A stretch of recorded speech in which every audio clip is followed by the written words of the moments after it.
This is a presentation of Northeast Streaming Sports. It just might be the greatest sports franchise in the history of sports. A place where legends are made, and there's always something to talk about.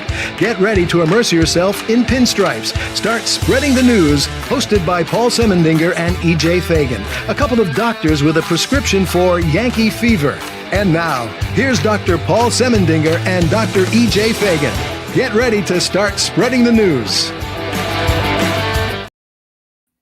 All right, everyone, and welcome to the Start Spreading the News podcast. Paul Semendinger along with E.J. Fagan and special guest Mike Whiteman. We are going to be commenting on the Yankee game. Right now they're down 4-1. We're going to do this live for the hour and talk baseball in between because that's what's fun about the whole thing. Just a quick reminder that these programs are brought to you by Artemisia Publishing. I have great news. I just got a contract for a new book about the Yankees from Artemisia Publishing. That book will be coming out in over a year, but it's going to be great, and I'll tell you more about that soon. But, of course, they also published The Least Among Them. They also published Roy White's autobiography that I wrote with him, From Compton to the Bronx. Outstanding books, and they have a wide selection of great books. But we're here to talk Yankee baseball. And, of course, you can catch all of the game summary and the in-game thread on Start Spreading the News. But we have the great E.J. Fagan with me here today and the great Mike Whiteman. And, gentlemen, the Yankees right now, it is – what inning is it? I can't even – bottom of the fourth. Yeah, the Yankees are down 4-1. Down 4-1. Volpe just walked. John Birdie, first baseman, that's crazy. Is at the plate. And not looking good for the Yankees in this game, though. We got plenty of game left to play. Plenty of game left to play. So let's just talk about this. Ragans has thrown 82 pitches. I thought the Yankees were doing a great job early by taking a lot of pitches and hopefully getting this guy out. If they have a productive inning, there is one out as we speak. Verdugo's on first base. They might only have to see this guy for an inning. John Birdie just flew out. So maybe they get him out in the fourth inning, but it doesn't look that way. He'll probably go 5, and that doesn't help the Yankee cause. What do you think so far about how this game is shaped up? Yeah, I think I think the Yankees are the better team. Excuse me.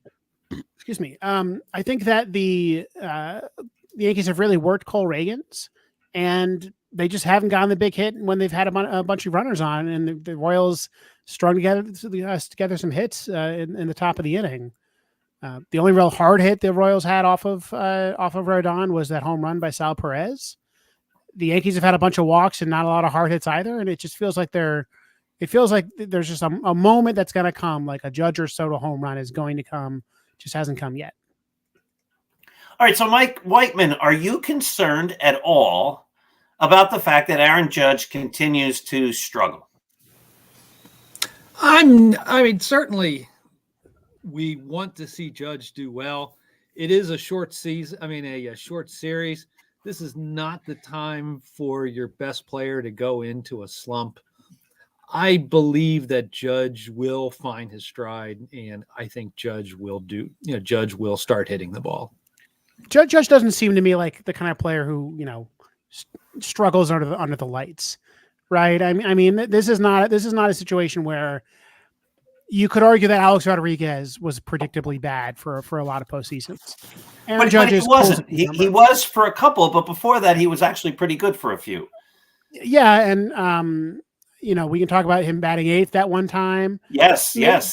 But like, at least at the time, there was an argument like, this guy doesn't seem like he can handle pressure. Judge is not that guy.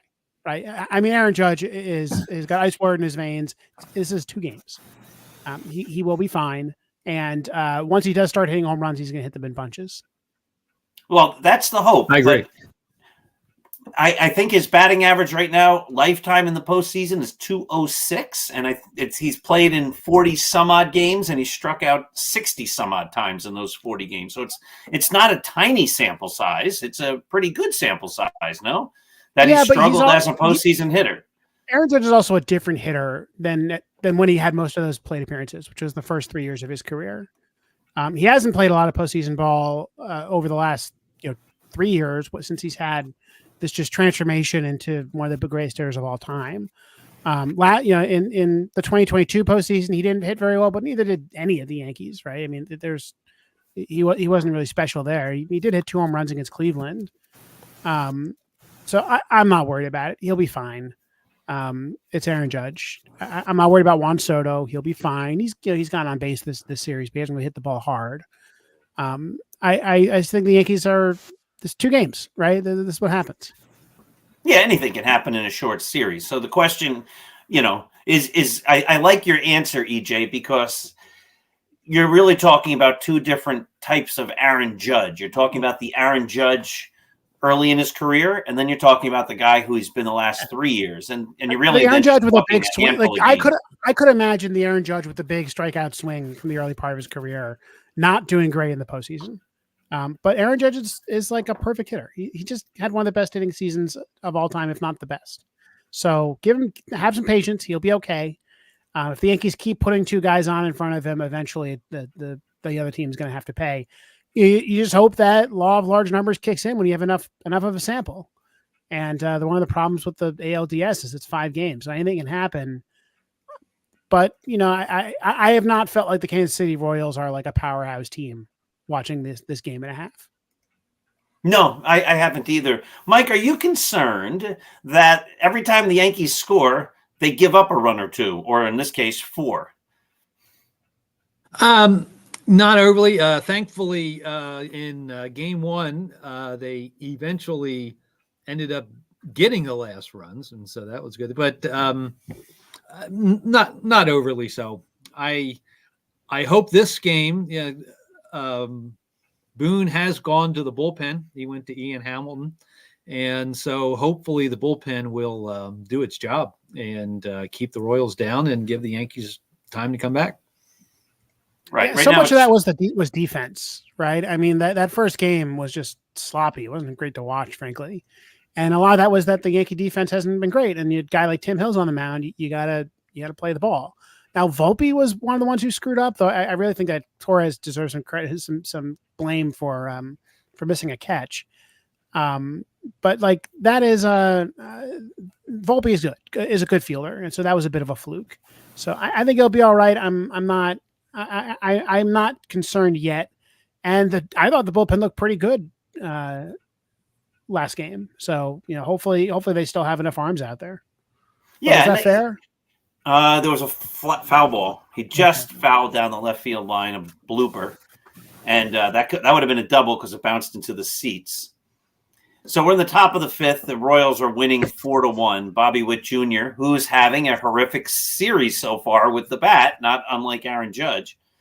He's 0 for 2 today. He's struck out twice. So here's another example. The first 2 players in the MVP voting for the season are both struggling in the first game and a half. So, and they're very different types of players. It's not like you can even blame it on like a type, right? I mean, Bobby Witt Jr. is very good, but is like the opposite of the kind of very good that Aaron Judge is. I will say though, Witt Jr. was really bad in September.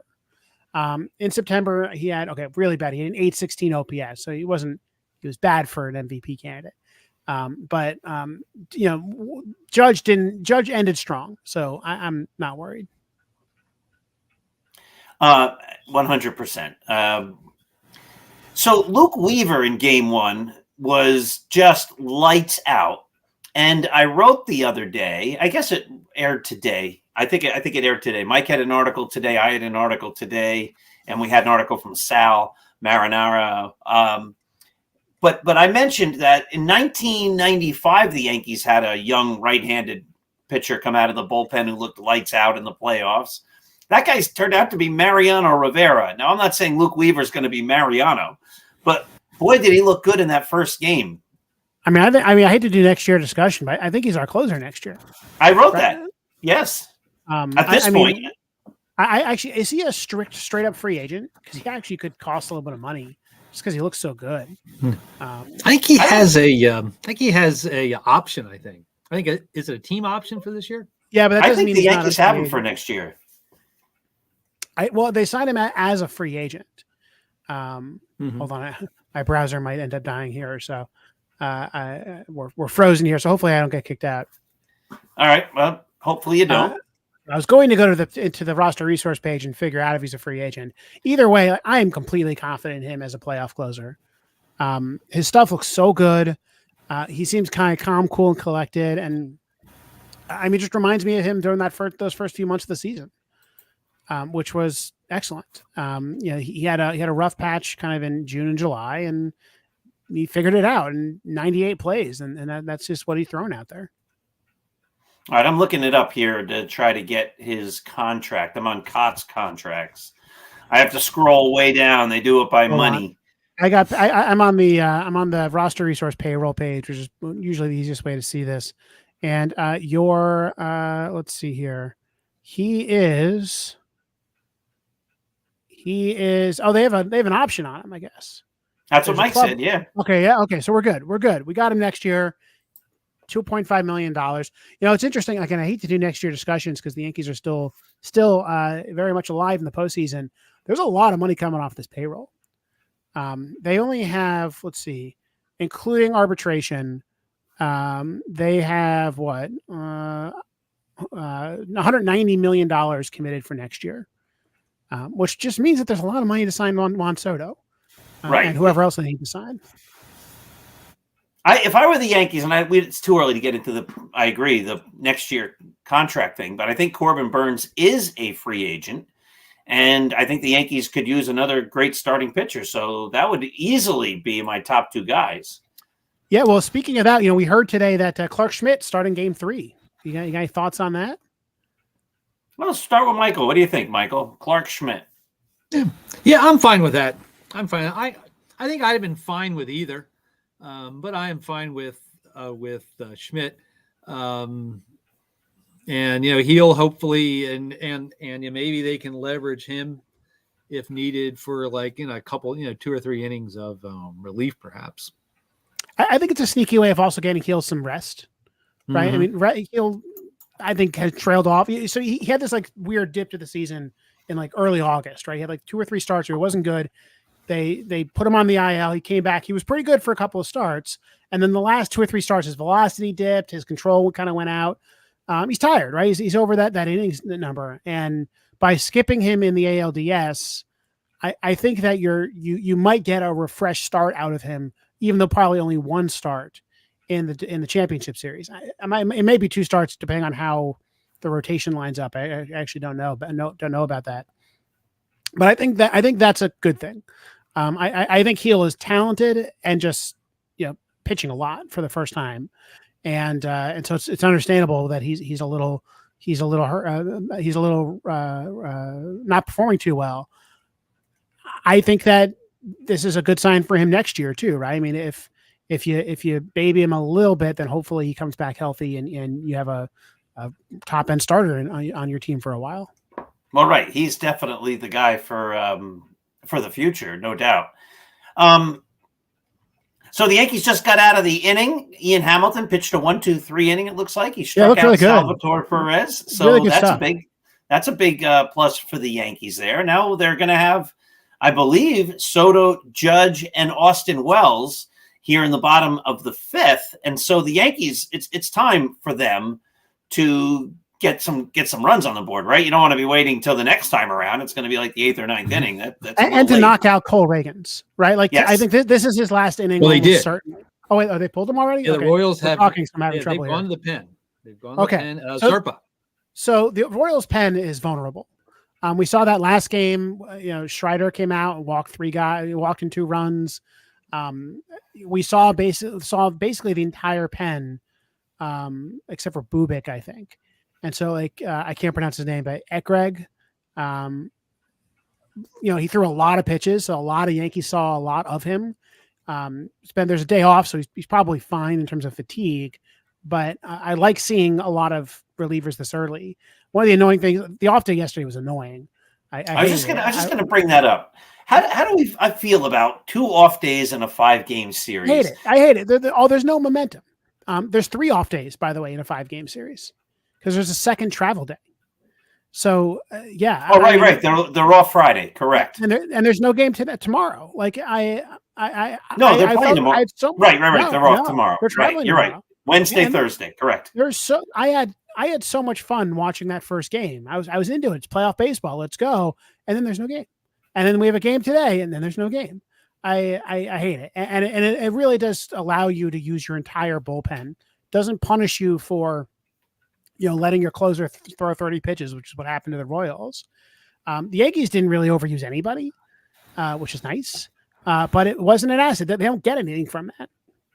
And I think that that's why starters aren't going very long. It's why you're willing to pull Rodon, for instance, even though I thought he was still looking okay. I'll disagree there. I think he fell apart there. They got 3 runs off him, and then the 4th one coming with Ian Hamilton pitching. Yeah, but only the first home run was hit particularly well. Didn't he throw a wild pitch in that inning too? There was a wild pitch. There really, it was not the sharpest in the world, but I think that had they had to be concerned about bullpen length, they would have kept him in. And I think that's good for baseball. I think that is something that you should, we should be striving for in baseball, is to keep the starter in. And when you have all these off days, it makes no sense to keep the starter in. You got better relievers. Even a middling reliever can put up an ERA in the mid to low 3s, and that means you're just better than a starter. I agree with this 100% about the days off, because baseball is an everyday sport, and all of a sudden you're playing a different type of sport in the playoffs if you're going to have all these days off. So, and you got to wonder about that layoff, right? That if the Yankees are rusty as a result. Cole looked at it. How great would an afternoon game have been yesterday? That would be beautiful. I would have loved that Saturday afternoon. As the weather was, how great would that have been around like a 2:00 start or something like that yesterday? Yeah, is it because baseball is afraid of football? Is that what it comes down to? I think they did not want to have 0 games, and so if you had played all 4 teams yesterday and had everybody travel today, there would be no game today. That's my guess. It might also be like a TV thing where you get 2 primetime games or 2 games late in the day versus having the day games, which I'm sure have ratings problems. I don't know. I wish that we maybe staggered the NL start, so the NL gets an extra day off, and then they go 2 games, so travel day, 2 games, travel day. I hate it. I don't understand it, and it really pulled momentum out. That said, I think the Yankees will be thankful for the extra off days coming to the ALCS. One thing we saw in the 2019 series and the 2021 series, frankly, is that, or 2022 when they went to the ALCS, was that they looked tired. They looked beat up by the time they got through the ALDS. The extra off day, maybe that helps them. Well, that's what we can hope for. Mike, when the Yankees are frankly not. The Yankees are not that old. I was looking at the Mets roster. That is an old team. The Phillies, that's an old team. The Yankees are, they got a couple of old players, but they are. Soto just took one right down the middle. They have a couple of old players, but they're actually a fairly young team, and so there's been some studies of who succeeds in the postseason: veterans or young players who have more experience, who have less experience. And the answer was actually a very mild: players who have less experience.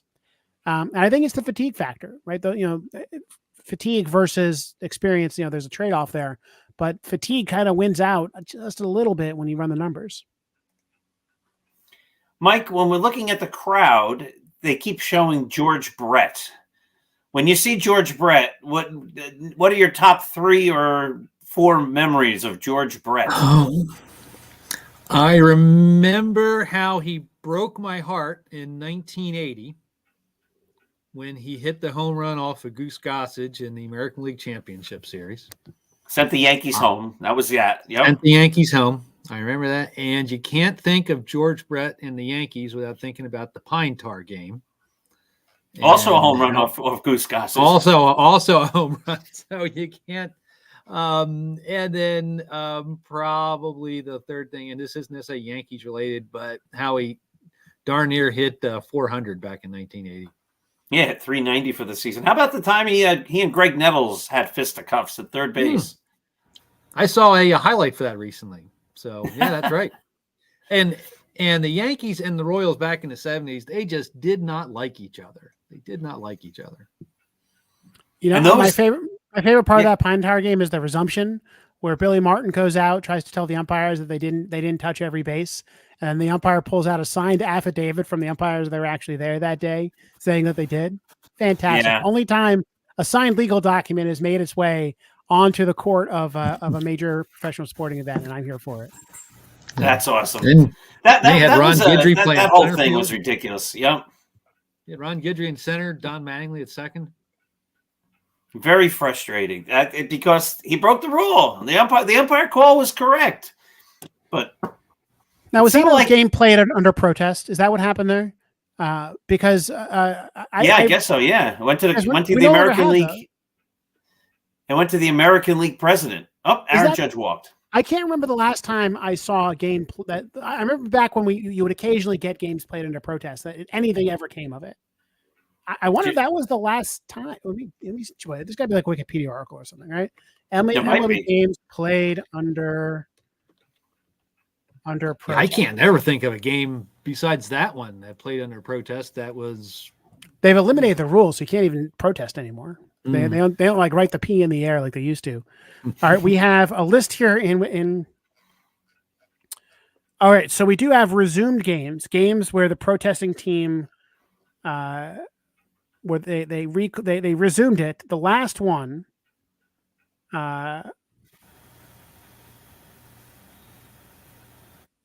something about August 19th, 2014 in Wrigley Field. The Giants protested umpire's decision to call the game on the account of rain. Cubs ground crew had difficulty covering the field during a sudden heavy rain. Okay. So that was the last time that a decision was upheld. And now you say they can't even do it anymore. No, they eliminated it in the last CBA because it's dumb, right?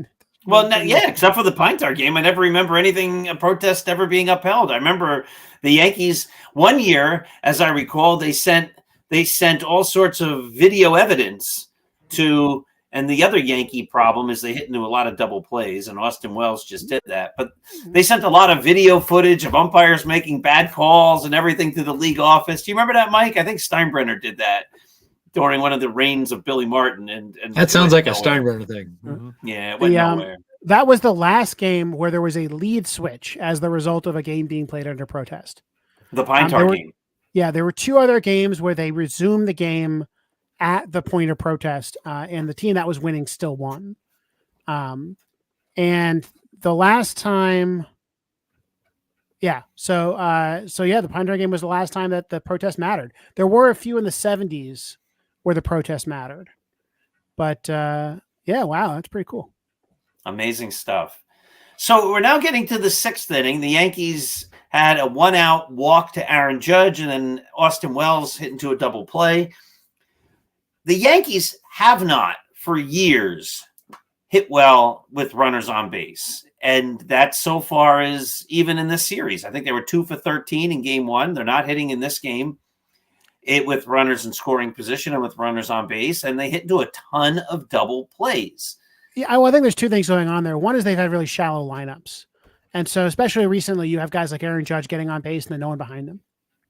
Right? Anthony Rizzo was Judge's protection for a while. And Rizzo, even at his best with the Yankees, was not worthy of that spot.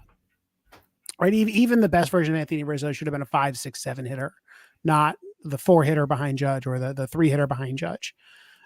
Same thing this year, right? I mean, this year they had Alex Verdugo there for a lot of the time. I also think that's a sign that the Yankees are just on base a lot, right? I mean, when you have guys on first base, you're going to ground into double plays a lot. And when Aaron Judge gets on base a lot and Juan gets on base a lot, they're going to ground into a lot of double plays. Aaron Judge leads the league and grounded into double plays. That's not just because he had some problem that was resulted in a lot of ground balls. He had a lot of hard ground balls, and that gets a double play. But also because Juan Soto was on base a lot. And whoever's behind Judge is going to have a lot of grounded double plays. So Wells, I don't think is particularly bad at this. He's been kind of rough lately. He had a hit earlier today, but had a rough September. But when he was on, he was not. He was hitting doubles, right? He was not hitting ground balls a lot. That said, I mean, when we talk about next year, again, I hate to do it. We're going to talk about a 4-hitter, right? You need a lefty 4-hitter to go behind Judge. That is a priority. should it be Austin Wells? I don't think I think, look, if Wells is your 6-hitter, I think you're in really good shape. And there's a version of Wells where you get the Wells that showed up for 3 months and not the Wells that kind of broke down in September. And you have a really good, maybe then he could be a number 4 hitter. I think Chisholm, it could be. I think it frankly should be Chisholm right now. One, he's less likely to ground into a double play, but also I think he's just been more successful lately than Austin Wells. It's a little weird, frankly, that they started the postseason with Wells batting 4th, just given how bad he was in September. So it does feel like they're missing a hitter. You wanted that to be Dominguez or Spencer Jones or a young guy to come up. But you're going to have a first base opening next year. Could be one of them. The Yankees have now gone to Jake Cousins. So Ian Hamilton out of the let's see how he looks. First Jake Cousins appearance in a while, post pectoral injury. The velocity was the problem for Cousins when he was pitching with the injury. So he was throwing I think 93, 94 with the injury. And so let's look at his fastball, see if he can get it to 95, 96. Because if that's the case, then we got to, Cousins looked great before the injury. All right, so Mike, you're gonna get my wrath here. The first batter up, I think it's Gurriel. I'm not sure who it was. Hit a ground ball to a guy who's at third base, who's never played third base till he became a Yankee, who fielded it cleanly and then made a poor throw to first base to get to a guy playing first base who has never in his life played first base. And so there's a run around with nobody out. I don't think Birdie could have done anything about that. Right? I think that was Chisholm. Yes, I think the bigger question is, why do the Yankees feel that player positions are interchangeable? You could play first base. You've never played it before in your entire life. You've never played it. And before the game or early in the game, one of the announcers said, Aaron Boone said he played it in spring training, which means nothing. So why do the Yankees think that that's a smart thing to do? This guy's never played first base, and now they're going to play him at first base. And he had 60 at-bats all year? I think it's just because they built a paper-thin roster, right? I don't think it's related to the Yankees, not caring about positions. They just didn't have a choice, right? First base. They got nothing. You could put Oswaldo there, but he's got a 300 OPS against lefties. I wonder if now that the starter's out of the game, right, if we'll see Oswaldo go back there. I think that'd be good, especially if they have a lead. But what are you going to do, right? Birdie hasn't cost them anything yet so far. Now Chisholm, it was weird. I still thought they were going to trade for Matt Chapman, but Buster Posey convinced Matt Chapman not to leave. And so I guess I guess that makes sense. The Yankees, they knew going into the season that third base was going to be a problem, and they didn't do anything about it. They thought LeMahieu would be good enough, and he wasn't. Similarly with outfield last year, where they had a bunch of people who never played outfield playing center field because they built these paper thin rosters. So I don't think it's about them not caring about position. I think they just put themselves in this position way too often. All right. So is that the criticism that when they're building a roster and building a team, they have no clue how to say, we don't have a left fielder, we don't have a center fielder, we don't have a third baseman. So we really need to get somebody to play there who knows how to do it. They didn't have a bench, right? They started the year without players to play these positions, and lo and behold, something goes wrong, and they have to put a player somewhere. They had to call up Ben Rice probably earlier than he was ready. Because Anthony Rizzo got injured, and then Anthony Rizzo came back and he wasn't very good, and they didn't really have any options. For LeMahieu, they just had no other options. They had Oswaldo playing there, and Oswaldo, I think we've seen, is now a platoon player, strict platoon player. They went to the trade deadline, and they got a lefty batter. They got a lefty batter I think we're going to be happy to have on the team for a while. But Jazz Chisholm is not a righty, and now they have to find someone to play against righties.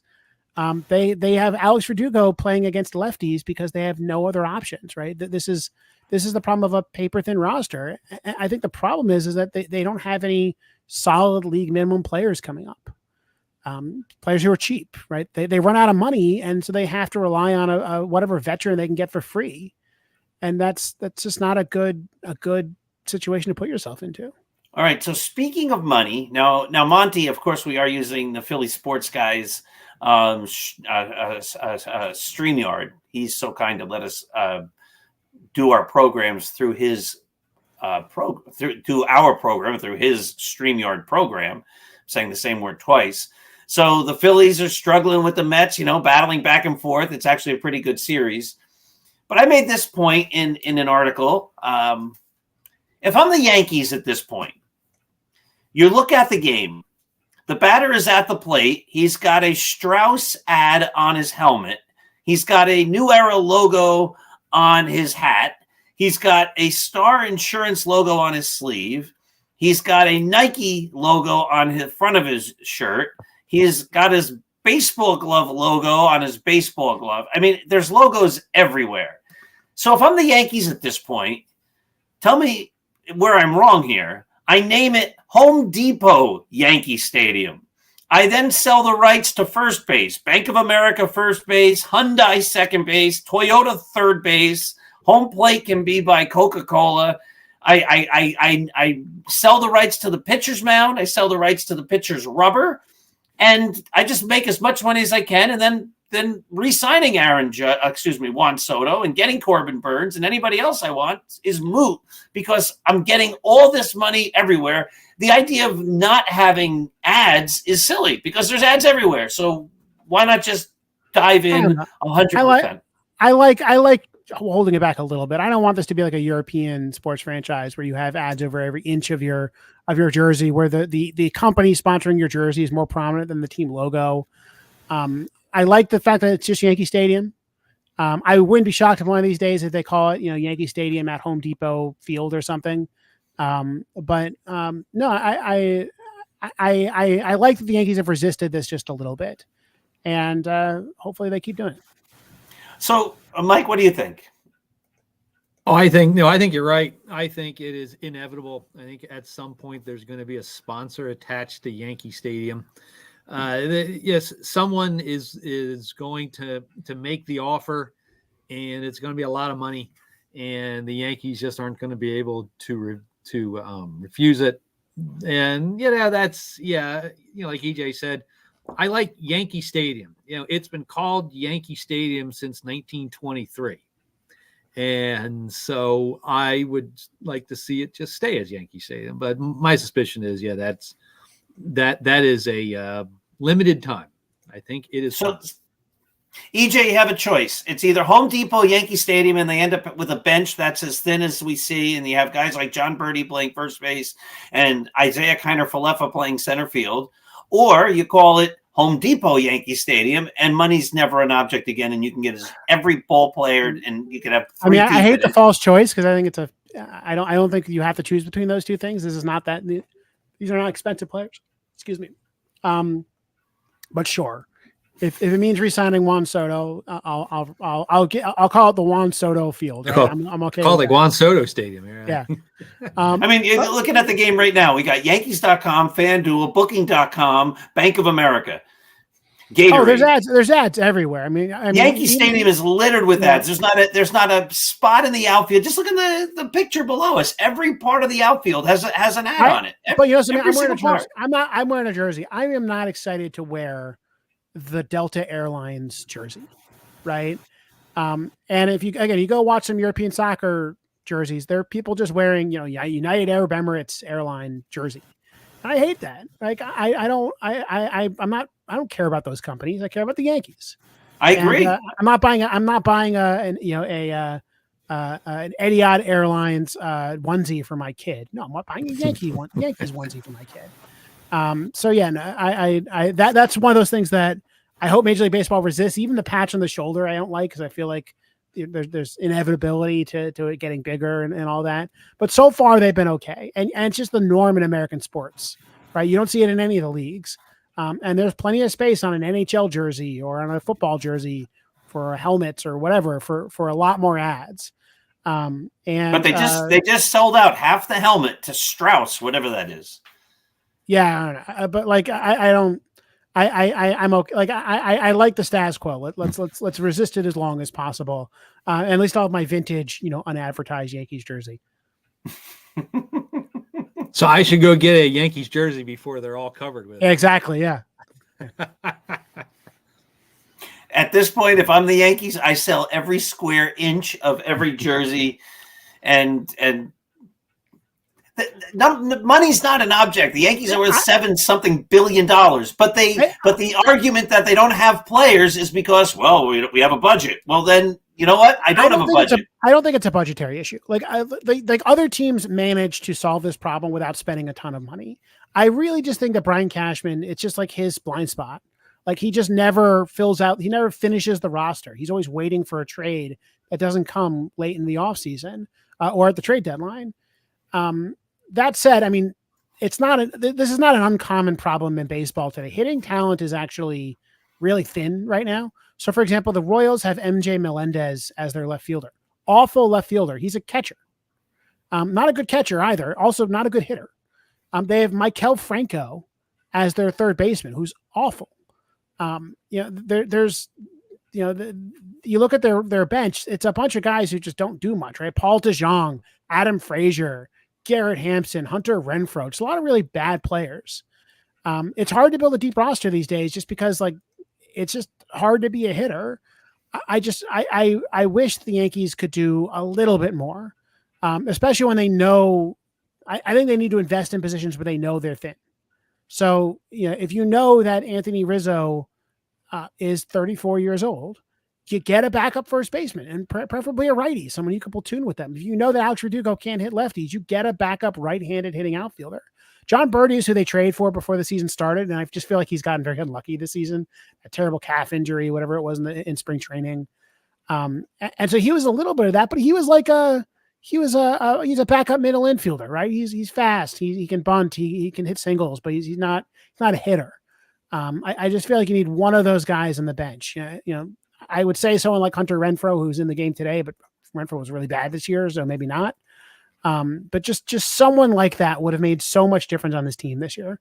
They don't want to do it because I don't know. They see it as a waste of resources. I don't know. I just feel like we're going to be in this position every year. Like I'm really worried that DJ LeMahieu is going to be on the starting roster next year.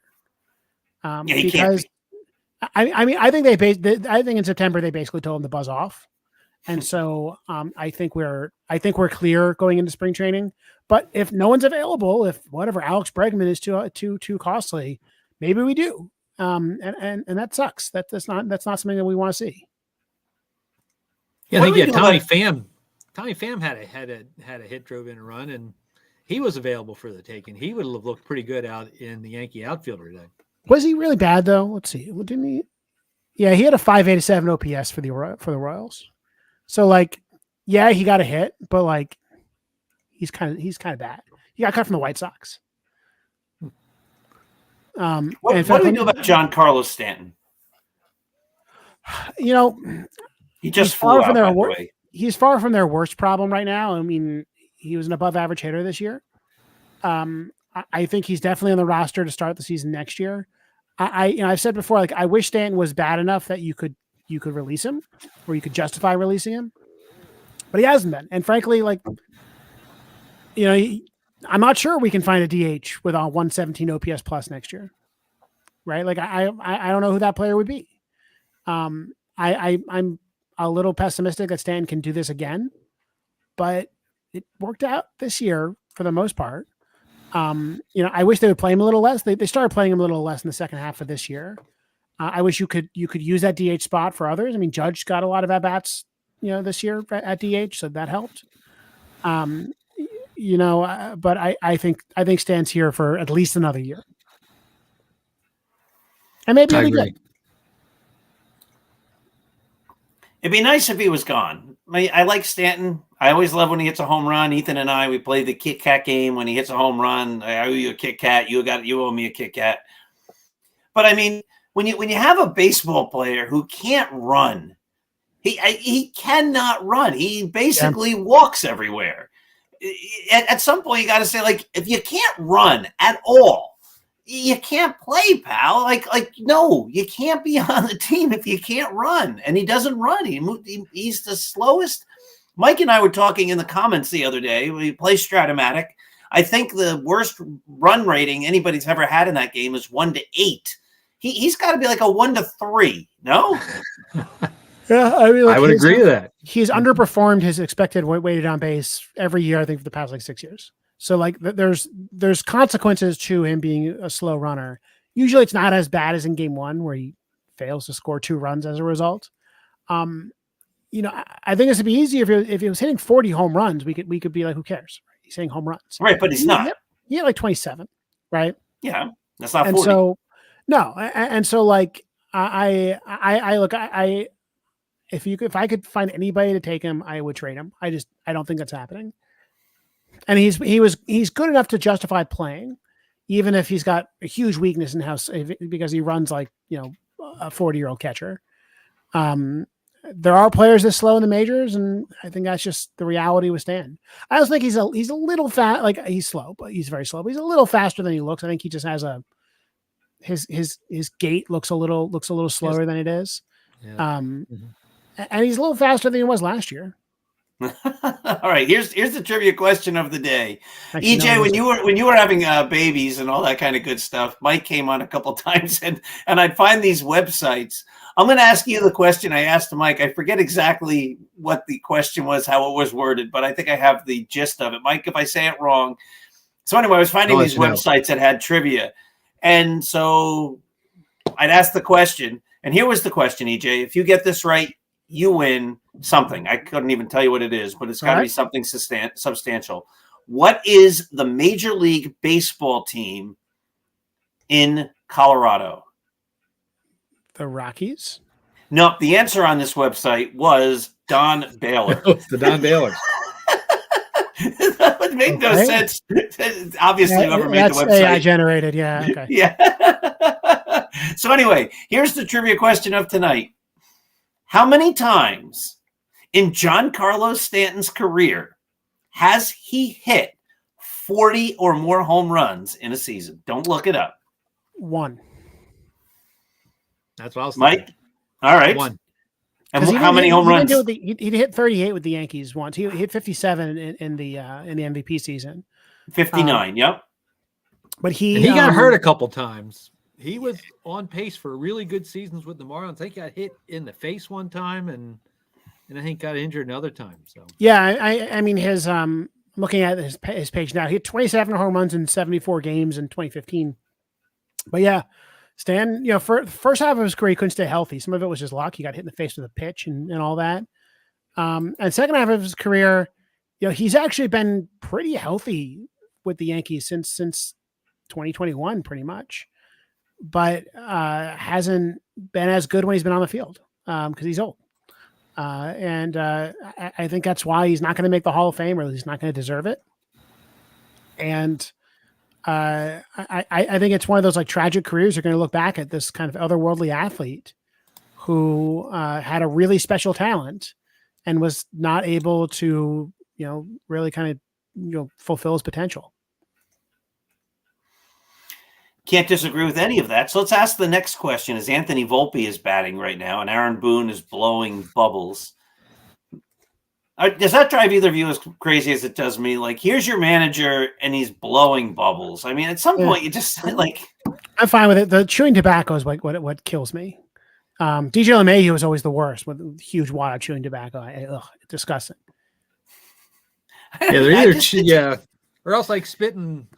Now, the other night I saw him and he was spitting sunflower seeds, and I had thought about texting him and saying, look, Paul, he isn't chewing bubblegum right now. It just comes a point in time where, like, you're the manager. Look like the manager just for once. So anyway, Anthony Volpe has had 2 seasons. He has been a below average hitter both seasons, a plus defender, no doubt about that. But at what point do the Yankees say, like, this guy's got to perform with the bat, or we got to start thinking about a shortstop? Baseball has 2 sides to it, right? It's got defense and offense. It nets out to a really good player. Volpe has been a 3-win player. and closer to 4, depending on what defensive metric you use. So, no, I mean, I think Volpe is a really good player. He just is a 9 hitter. Like this is not uncommon. I mean, he's not quite an Andrelton Simmons with the glove, but similar situation where he's just, his talent is not hitting, and other guys got to hit. You can be a shortstop or a catcher who can hit and still be a really valuable baseball player. Jose Trevino was a really valuable baseball player in 22, and he couldn't hit. Volpe, maybe he'll hit a little more throughout his career. I just think that expectations are a little high. He's what not do you think, Mike?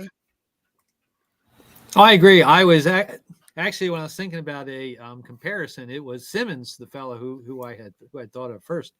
The other thing to keep in mind is that Volpe is 23, and for the next few years, he's also going to be cheap. And so, in the new Yankee economy, they want to have some cheap players. So I think he's going to get a pretty long leash. It would be good to see him at least become an average hitter. I think if you pair that up with his fielding excellence, I think you've got 4, 4.5, 5 WAR player then at that point. And that's not a bad thing to have. Now, where it's going to get hard is when he does get into his 5th year, his 6th year, and if he improves enough, but maybe doesn't improve as much as we like, and then he gets to free agency, and he's wanting a 5, 6, 7-year contract, and so that's where the hard decision might come for the Yankees. He might be good, but he might not be good enough. Is part of the frustration with Anthony Volpe the fact that he looks like he should be hitting? Yeah, the Yankees had a guy, this is before your time, EJ, named Andre Robertson, who had a terrible car crash that wrecked his career and I believe killed the passenger in his car, if I'm not correct. Ed Body has written about that a number of times on the site. If you type in Andre Robertson, you could probably get the Ed Body story on that. Right. The passenger died. That's a good article, too. What's that? The passenger died. It was a woman. I don't know if she died or if she was paralyzed. I forget, but I forget too. But it was a really good article. Horrific car accident. He was the Yankee shortstop of the future. He could, great defensive shortstop in a day and age when people didn't have shortstops who could hit. But you never thought he was going to hit. I never thought he was going to hit. He didn't look like he was going to hit. It was just that nobody ever said he was going to hit. He was just going to be a great defensive shortstop. Is part of the problem with Volpe the fact that everybody expects him to hit or expected him to hit and he just hasn't yet? Yeah, he's got talent, right? I mean, he hit in the minors. I think you still have to question the Yankee coaching. Austin Wells might be the exception that fixes some of this. But the Yankees prospects have still not come out of the minors and hit. Jason Dominguez might be the exception that proves that disproves the rule. It disproves the rule, but like right now we're still in this situation where you have a lot of Yankee hitters who were excellent hitters in the minors and didn't do much in the majors. And for Volpe, when you're in a Gold Glove center, shortstop, that's fine. Or at least you can handle that. But for most positions, you can't. But behind Dominguez, there really aren't a lot of hitters that you have some hope for. Maybe Oswald Peraza, but they don't seem interested in that. Maybe Caleb Durbin, they don't seem interested in that, and maybe he's not any good. Maybe, Spencer Jones figures it out, but like the Yankees still have not proven that they can develop hitting. And even if Austin Wells is the real deal, I don't trust that yet. Right? Rather that's just one player. And so I really do wonder if there's a coaching problem here, and that Volpe is all this talent that the Yankees just can't figure out how to get any juice out of.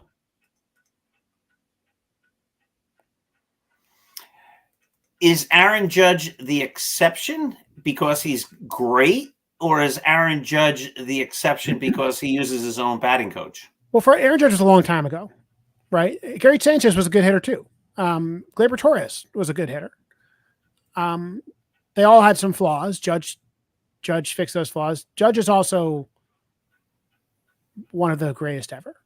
And I don't want to judge a team by that. Like I want to know where the normal everyday hitters coming up are, guys who you've never heard of, and all of a sudden it's Vinny Pasquantino is a pretty good hitter. The Yankees just don't do that, and they haven't done that for decades. And I think that's I've said this before on the show. Like that's my core critique of Brian Cashman. I look at this game right now. It's 4-1. Are the Yankees have a guy on the bench that they think can, help change this game? Maybe Jason Dominguez, but they're not trying that because there's not really anybody there. They got like Duke Ellis on the bench, and Oswaldo Cabrera on the bench. It's not very good players. And Mike, how do you fix this?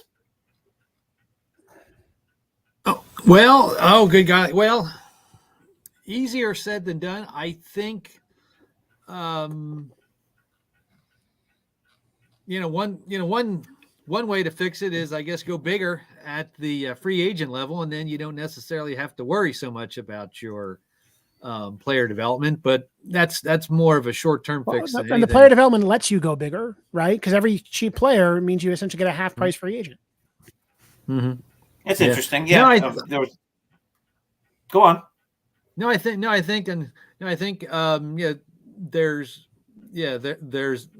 certainly may be the need to make some changes. I don't think the Yankees. I can't remember the last time the Yankees made really wholesale changes within the minor league system. This is why I love the Vinny Pasquantino argument. Right, he was an 11th round college pick. Right, not a top prospect. It's not like the Royals pick first overall, so now they have their first baseman. And he's been an above average hitter for 3 years in the majors, and a core part of this team, a player who they brought back early because his broken finger wasn't completely healed, and he got a big hit for them in the wild card game. The Yankees, what was the last version of that for the Yankees? I mean, Wells was a first round pick. Volpe was a first round pick. Aaron Judge was a first round pick. Jason Dominguez was a record-sized international signing. You just go down the list. And, I mean, Brett Gardner was the third-round pick, but that was in 2008, right? That's the last player I can name that just kind of comes out of nowhere and becomes a solid player in the majors. Brett Gardner was more than solid. But, like, that's what they're missing right now. Gleyber Torres was a top prospect they traded for. I don't know. Keep going down the list. These guys are not coming out of the system, and they have talented hitters. Guys like Tyler Hardman, who's at AAA right now. Most major league clubs would turn one or two of those guys a year into major league players, and maybe every year, third year, one of them into a good major league player. And the answer for the Yankees is zero. That just never happens, and so they end up scouring the dredges of the waiver wire for whoever they can find. And that's just a terrible position to be in. That's why you would end up with Tommy Pham, right? Who's not good. The Royals, they have a couple of those guys of those guys in this roster too. But they weren't a good team. They won 86 games. They had to go get Yuli Gurriel from someone's AAA team because they passed, their first baseman in August, broke his hand. The Yankees had a problem when Andrew Benintendi got hurt. It's kind of a similar situation. But they need occasionally to have a young guy called up for that, who can actually do the job. Now, here's an interesting thing, Anthony Volpe. You're watching the game on Gamecast, Mike. Does it say they gave him an error, or does it say infield single?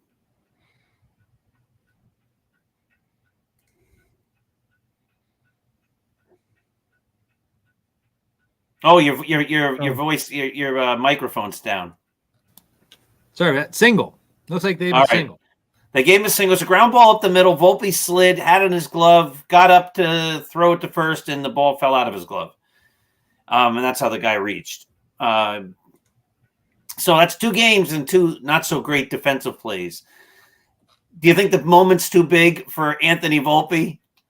Hey, he's been good. He had a hit earlier. This game was a solid hit, stole a base, got a walk.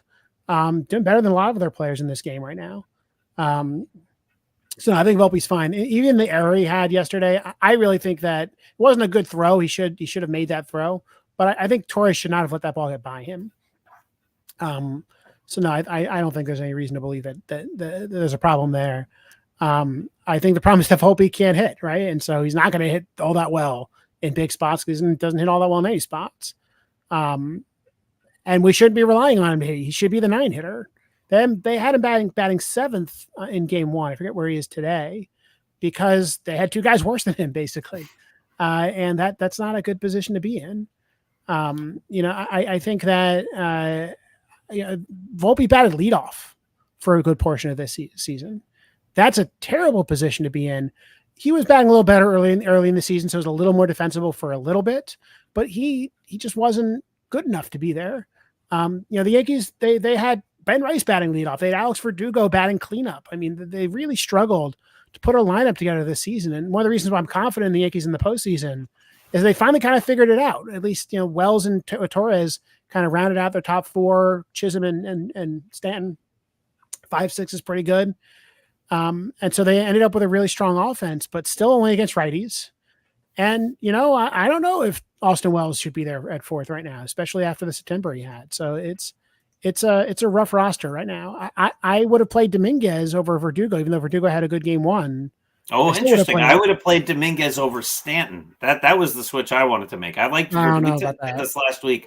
I like Verdugo's glove. I don't want to take it out. All right, we're at the top of the hour. So real quick, Yankees are down 4-1. We're going to the middle of the 7th. Mike Whiteman, how does this game end? I think this game ends with the Yankees coming back. And nice. I think taking it late. All right, EJ, it's down. They're down 4-1, bottom 7. What's going to happen? Yankees claw a couple of runs, and then the 9th inning off of what's his name? Gleyber Torres 2-run home run, walk-off home run. Interesting. I think the final score ends up being 6-1, Kansas City, and we are frustrated. It's lame. Ladies and gentlemen, thank you for watching the Start Spreading the News podcast. Guys, this was fun. Is there a game next Monday? Is it the same thing? Should the Yankees advance? What's that? I think so. I think there's a game next Monday. Should the Yankees advance, right? Yeah, I think so. Yeah. Wednesday, Thursday, day off, Saturday. Yeah, I would think there would. I would think there would be. So then we could do this again next Monday. Gentlemen, thank you for doing this. A reminder to everybody that these programs are brought to you by Artemisia Publishing, one of the great publishers in this world. They are in America, out of New Mexico. They have a wide variety of books, including a new book about the Yankees by me coming, not so soon, but it will be coming. Everybody have yourselves a wonderful, terrific, and fantastic evening and a great week. Thank you for watching.